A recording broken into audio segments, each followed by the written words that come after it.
Agaseke k'amakuru mu karere ngapfunduriye muri Kongo Kinshasa. Muri Repubulika ya Demokarasi ya Kongo ibirego by'uburiganya ku mazina y'abatanze icyifuzo cy'uko inteko ishinga amategeko itora igatakariza icyizere Minisitiri w'Intebe wungirije akaba na Minisitiri w'Ubutegetsi bw'Igihugu Jacques Shabani byatumye kiba gihagaze. Ibi birimo kubonwa na benshi nk'amayeri ya politiki yo kumukingira ikibaba. Kuwa gatatu abadepite bari barimo kwitegura kujya impaka kuri icyo cyifuzo bashinja Minisitiri Shabani ko by'umutekano byamunaniye, kubangamira inzego zo mu ntara no gukoresha nawe ububasha bwashingiye ku ngingo y'ijana y'itegeko nshinga rya Kongo Kinshasa. Ntacyo Minisitiri Shabani yari yatangaza. Shabani yashyizwe kuri uwo mwanya 2024, yari umujyanama mukuru wa Tshisekedi, yari n'umwe mu bari bayoboye ibikorwa byo kumwamamaza muri 2023. Hanyuma kandi ubwo Montreal mu Suisse yasinywaga amasezerano hagati y'umutwe wa M23 na leta ya Kongo Kinshasa, icyizere cyongeye kugaruka ku baturage b'Uburasirazuba bwa Kongo.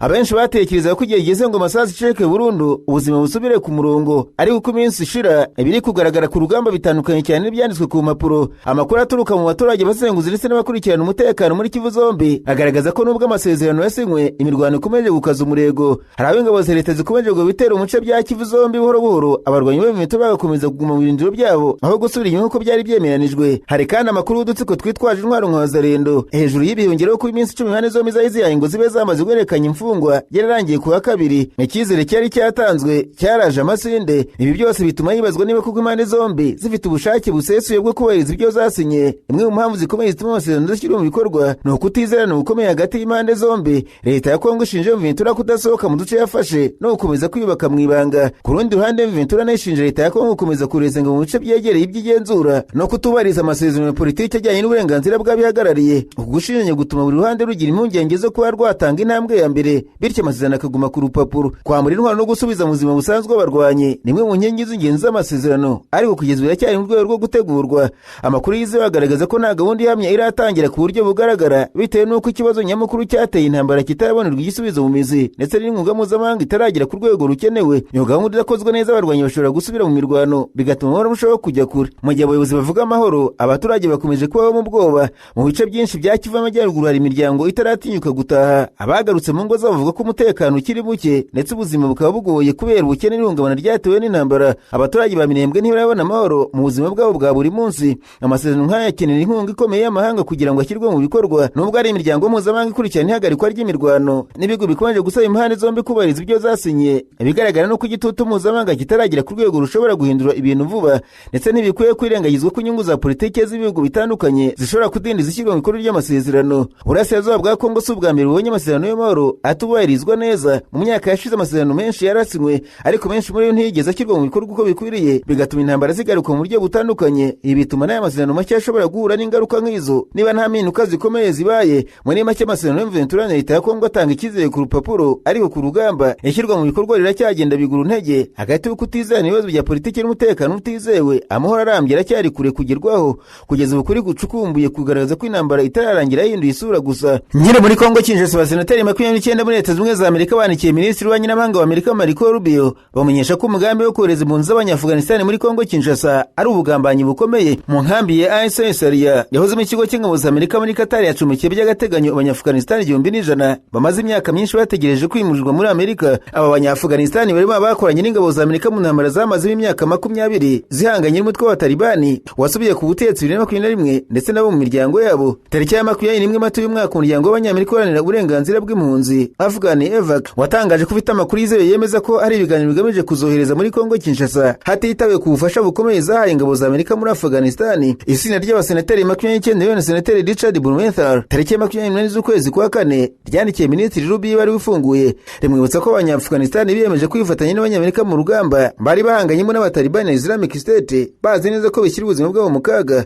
Senateri Blumenthal na bagenzi be batangaje ko abatalibani basubiraga ku butegetsi mu myaka 5 ishize. Amerika yasezereje benshi muri abo Banyafghanistan kuzaba ubuhungiro binyuze muri gahunda yihariye kandi kutazabatererana mu buryo bwari bwo bwose. Bagize bati twahaye inshuti zacu isezerano zarwaniye hamwe n'abasore n'inkumi zacu imyaka myinshi batekereza ko Amerika itazabatererana mu bihe bibi. Aho gusohoza iryo sezerano, leta ivuga ko kuzuye amahitamo mabi gusubira muri Afghanistan aho itoteza n'urupfu bizitegereje, cyangwa kuzohereza mu gihugu kiri mufite ibibazo bikomeye by'ubutabazi ku isi. Abo basenateri bagaragaje ko Kongo Kinshasa igihugu gifite abantu barirwa mu mamiliyoni bahunze intambara zicyugarije, bashonje kandi bibasirwa n'indwara, atari igihugu cyo kohereza Abanyafghanistan bafashe ingabo za Amerika hamwe n'imiryango yabo irimo abana hafi 400. Batangaje ko Amerika nirengagiza ubufasha mu zahaye ingabo zayo burimo ubusemuzi, ubujyanama mu muco ndetse no kugira uruhare mu bikorwa bya gisirikare byihariye ikazohereza muri Kongo Kinshasa, bizaba ari bimwe mu bugambanyi bukomeye kandi buhukiye mu mateka y'igihugu cya Amerika. Tim Kaine, Mark Kelly n'abandi bagize itsinda basabye Amerika guhagarika ibiganiro byatuma Abanya-Afghanistan bafashije ingabo zabo boherezwa mu bihugu nka Kongo Kinshasa byugarijwe n'ibibazo byinshi. Naho raporo y'ubusesenguzi yateguye n'inteko ishinga amategeko ya Repubulika ya Demokarasi ya Kongo nyuma yo kuganira n'abaminisitiri bafite aho bahuriye n'umutekano w'igihugu igaragaza ko igisirikare cya leta FARDC kidashoboye kurinda igihugu bitewe n'ibibazo bicyugarije birimo imyitwarire mibi, gukoresha intwaro zishaje no gucengerwa na ba maneko. Mu kuboza ko umwaka ushize komisiyo y'inteko ishinzwe igisirikare n'umutekano iyobowe na Depite Mikindo Muhima Rubens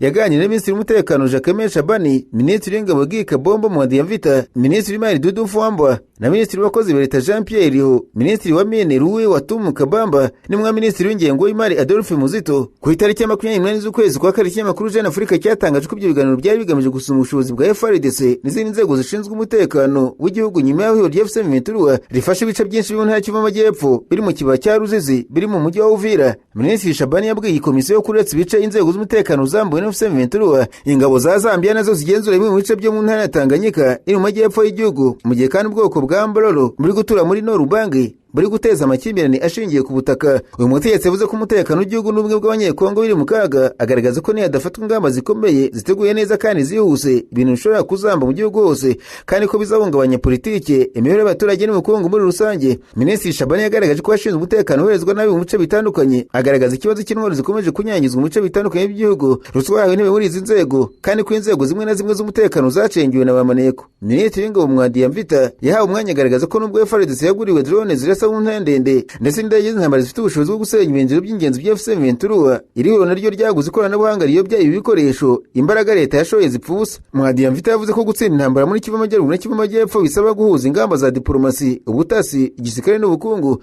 Ashimangira ko urwego rw'umutekano rwa Kongo rukwiye kuvugururwa muri rusange, FARDC kibandwa. Perezida wa Kongo Felix Tshisekedi amaze yemereye buri musirikare woherejwe ku rugamba ishimwe ry'amadolari 320 buri kwezi. Abagenerwabikorwa bari abasirikare 180, ariko amakuru yatanzwe muri rusesengura agaragaza ko amafaranga ataratangira gutangwa. Minisitiri w'ingengo y'imari Muzito yagaragaje ko kuva muri Mutarama kugeza mu kuza k'umwaka ushize igisirikare cyagomba gukoresha miliyari 2.9 z'amadolari, ariko hakoreshejwe 47.7% gusa, ibishimangira ko ari inshingano zujujwe muri uwo mwaka. Ikibazo cy'ihangana rya FARDC ry'imitwe y'abazarendo cyakunze kugaragara kuva mu ntangiriro z'uyu mwaka cyaganiriweho muri iyi komisiyo, igaragaza ko imitwe ihabwa miliyoni 4 z'amadolari buri kwezi, ariko ko imiyoborere n'imyitwarire yayo irimo ikibazo gikomeye. Minisitiri Fwamba yasobanuye ko urupfu rwa General Peter Chirimwami wayoboraga intara y'Kivu y'Amajyaruguru rwabaye muri Mutarama mu mwaka ushize, wazarendo yagaragayemo akavuyo kenshi, amya ko uyu musirikare yari ingenzi mu miyoborere wazarendo. Nubwo bimeze gutya ariko Minisitiri Mwadiamvita we yagaragaje ko wazarendo ari igisubizo cyiza ku kurwanira igihugu kandi ubufatanye hagati y'iriho na FARDC bukwiye kuguma uko buri aho kurikoresha nk'urwego rwa leta. Icyo koze akabaho amavugurura atuma iryubahiriza uburenganzira bw'ikiremwa muntu. Minisitiri Mwadiamvita yagaragaje ko mu gihe intambara izaba irangiye abarwanyi wazarendo bazarambika intwaro basubizwa mu buzima busanzwe. Hari bamwe bagaragaje ko batazemera kuba mu buzima bwa gisivile, basaba kwinjizwa mu nzego z'umutekano w'igihugu. Naho umunyakenya Sebastian Sawe yagarutse mu gihugu yakirwa n'ibyishimo byinshi nyuma yo kuba umugabo wa mbere wasoje isiganwa ry'intera ndende ya marato kilometero 42 mu gihe kiri munsi y'amasaha 2 mu marushanwa yemewe. Igikorwa kidasanzwe kigezeho ku cyumweru muri London Marathon cyizihijwe cyane muri Kenya, aho abatetsi bamwakiriye ku kibanyi ndege mpuzamahanga cya Jomo Kenyatta i Nairobi mu kivunge cy'abantu bamufoturaga. Ababyeyi nabo bari bahari bwo yakirwaga. Hashize iminsi mike ageze ku ntego ikomeye cyane mu isiganwa ku maguru, abo wa mbere usoje irushanwa mu gihe kiri munsi y'amasaha 2 yakoresheje igihe cyemewe cy'isaha 1:59:30. Sawe yabwiye imbaga y'abantu ati ndishimye kuri uyu munsi mwiza kuba mwaje kunshyigikira no kwishimana nanjye sinari mbyiteze. Ababyeyi basawe bakoze urugendo rw'amasaha 6 mu modoka baturutse baba kugira ngo babe hamwe n'abamushyigikiye ubwo yageraga ku kigo cy'indege. Indege ya Kenya Airways yari imuzanye yakiriwe mu buryo bw'icyubahiro hakoreshejwe amazi yayisukwaho cyangwa se water cannon salute, mu gihe ababyinnyi n'abacuranzi bari mu birori byo kumwakira. Uku kwakirwa mu cyubahiro cyinshi kwabaye umwanya ukomeye kuri Sawe n'umuryango we ndetse no ku gihugu cya Kenya muri rusange. Se wa Sawe Simon Sawe yavuze ko ari mu rugo mbere yo kujya ku kigo cy'indege. Ati yambwira ko umunsi umwe azaca agahigo, yari afite umuhate n'icyizere ko azabigeraho.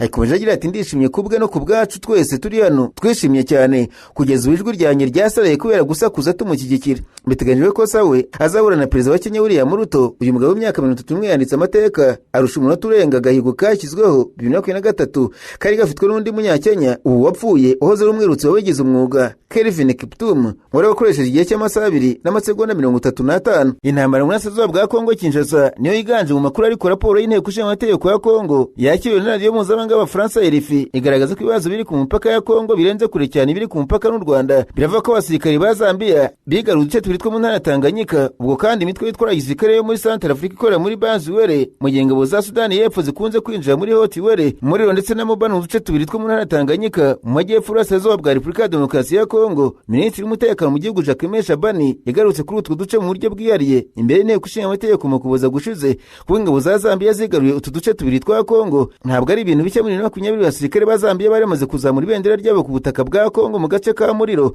Umuryango w'iterambere ry'ibihugu bya Afurika y'Amajyepfo SADC warabimenyeshejwe. Kinshasa yari yatangaje ko abasirikare bahavuye, none uyu munsi ikibazo cyongeye kuvugwa muri raporo y'abadepite kandi nta gisubizo gifatika cyatanzwe nk'uko inkuru y'ikinyamakuru RFI bivuga.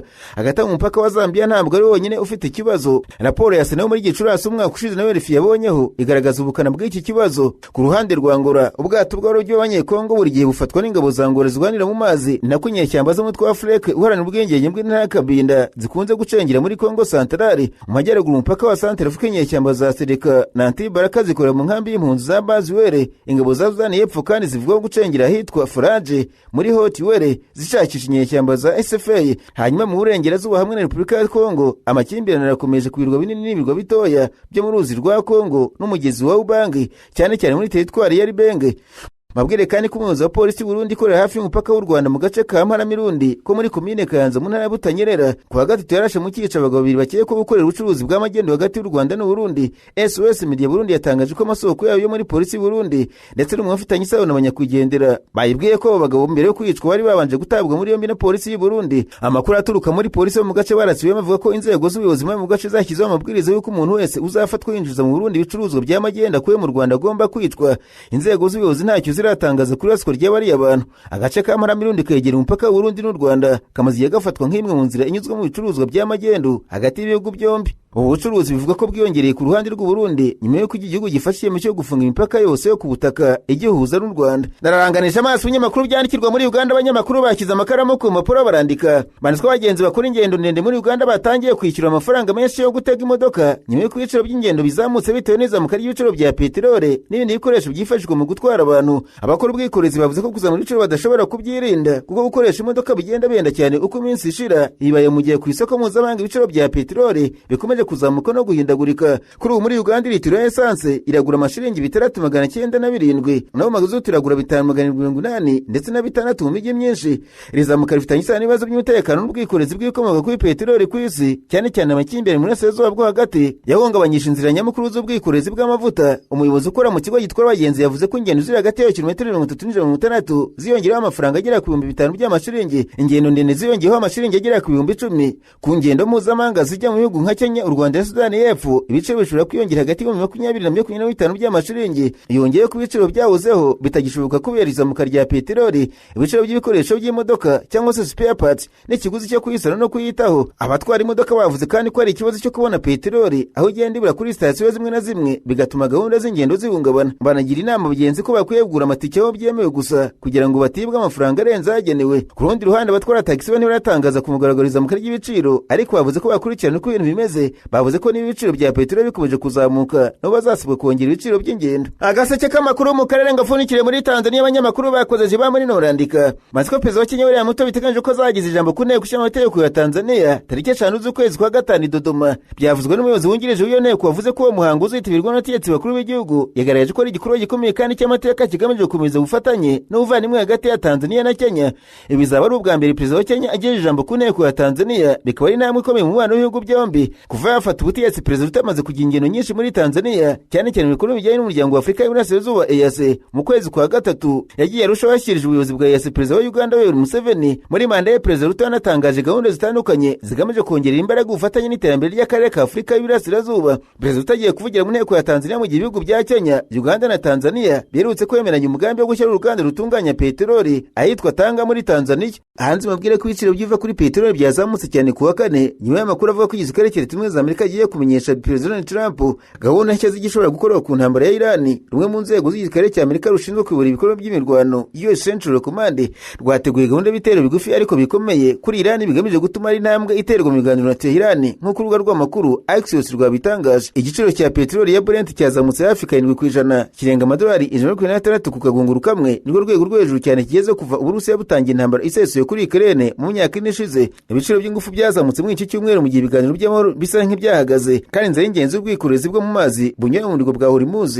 urebye ikaba igikomeje gufungwa. Inkuru ya Axios ishingiye ku bantu batifuje ko amazina yabatangazwa ivuga ko ibi bitero biteganyijwe bishobora kwibasira n'ibikorwa remezo muri Irani. Indi gahunda igamije gufata igice cy'uwo muhora Hormuz kugira ngo wongere gufungura ubwikorezi bw'ubucuruzi nk'uko Axios yabitangaje, yongeraho ko kubigeraho bishobora gusaba kohereza ingabo ku butaka. Reka mubwire ko Leta Zunze Ubumwe z'Abarabu zatangaje ko zigiye kuva mu muryango wa OPEC na OPEC Plus, umuryango w'ibihugu bicuruza peteroli, igikorwa gishobora kugira ingaruka zikomeye ku bucuruzi bw'ibitoro na gaze ku isi. Emirati z'Abarabu yari umunyamuryango wayo na mbere y'uko n'ubwigenge muri 71 yari igihugu cya kabiri muri OPEC gicukura kikanatunganya ibitoro byinshi nyuma ya Arabia Saudite nk'uko imibare y'uwo muryango bigaragaza. Ushobora kwibaza utese ubundi OPEC ni iki? Ibihugu bicukura bikanatunganya ibitoro byinshi ku isi byashinze umuryango muri 60 i Baghdad muri Iraq bigamije kugenzura ubucukuzi bwayo no gushyira ku murongo ingano y'ibigomba kugezwa ku isoko. Ku ikubitiro OPEC yashinzwe ibihugu bitanu: Iran, Iraq, Kuwait, Arabia Saudite na Venezuela. Nyuma haje kwiyongeraho ibindi bihugu birimo Qatar, Indonesia, Libya, Leta Zunze Ubumwe z'Abarabu, Algeria, Nigeria, Equateur, Gabon, Angola, Guinea Equatorial na Congo Brazzaville.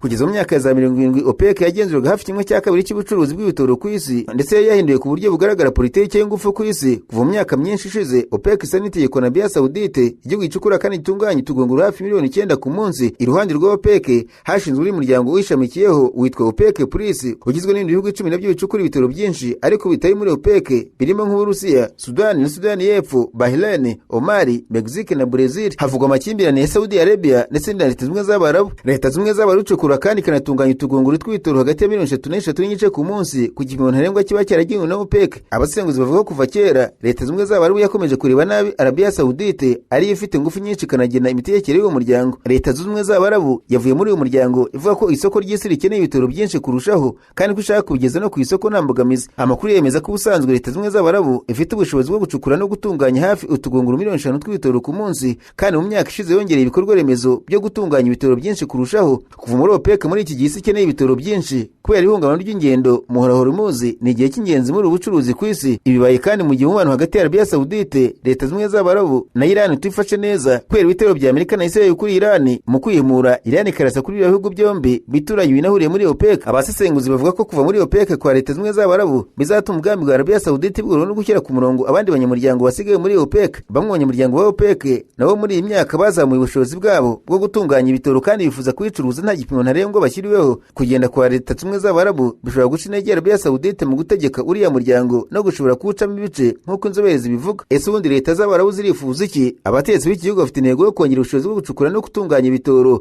kugeza ku tugunguru 10,000 ku munsi muri 2030. Barifuza kandi kubaka imiyoboro mishya y'ibitoro iva mu duce twa Abu Dhabi ikagera muri Asazuba ku cyambu cya Fujairah, maze amata bitwara akabifata ku cyambu atinjiye mu muhora Hormuz. Kubera ihungabana ry'ingendo mu muhora Hormuz, akagunguru kamwe k'ibitoro kageze ku madolari 110 kavuye kuri 72 mbere y'intambara ya Amerika na Israel kuri Iran. Emirati Zunze Ubumwe z'Abarabu zivuga ko zishaka gusubiza ikibazo kimeze nk'iki no mu gihe kizaza ngo zitazongera kugorwa n'ingaruka z'intambara nk'izo iri mu bungubu. Ese Leta Zunze Ubumwe z'Abarabu zivuye muri OPEC byazagira izihe ngaruka? Nk'uko umunyamakuru wabisa byibaza, nubwo isi irimo gushyira imbaraga mu ngufu zidahumanya ikirere, ibitoro n'ibibikomokaho biracyafite umwanya w'ingenzi mu bukungu n'ibikorwa ku isi. Kongera ko amashanyarazi mikuru byo gutwara abantu cyane cyane mu Bushinwa n'ahandi byagabanyije gukererwa kw'ibitoro ku rugero rwa 1,000,000 z'utugunguru ku munsi mu Bushinwa nk'urugero. Abasesenguzi bavuga ko mu gihe Leta Zunze Ubumwe z'Abarabu ivuye muri OPEC bidafite ingaruka z'ako kanya ku giciro cy'ibitoro ku isi muri iki gihe gisanzwe gihungabanya. Gusa bagaragaza ko OPEC igenda icika intege mu kugena igiciro cy'ibitoro ku isi bizatuma icyo giciro mu gihe kirekire kirushaho guhungabana no gutaguma hamwe,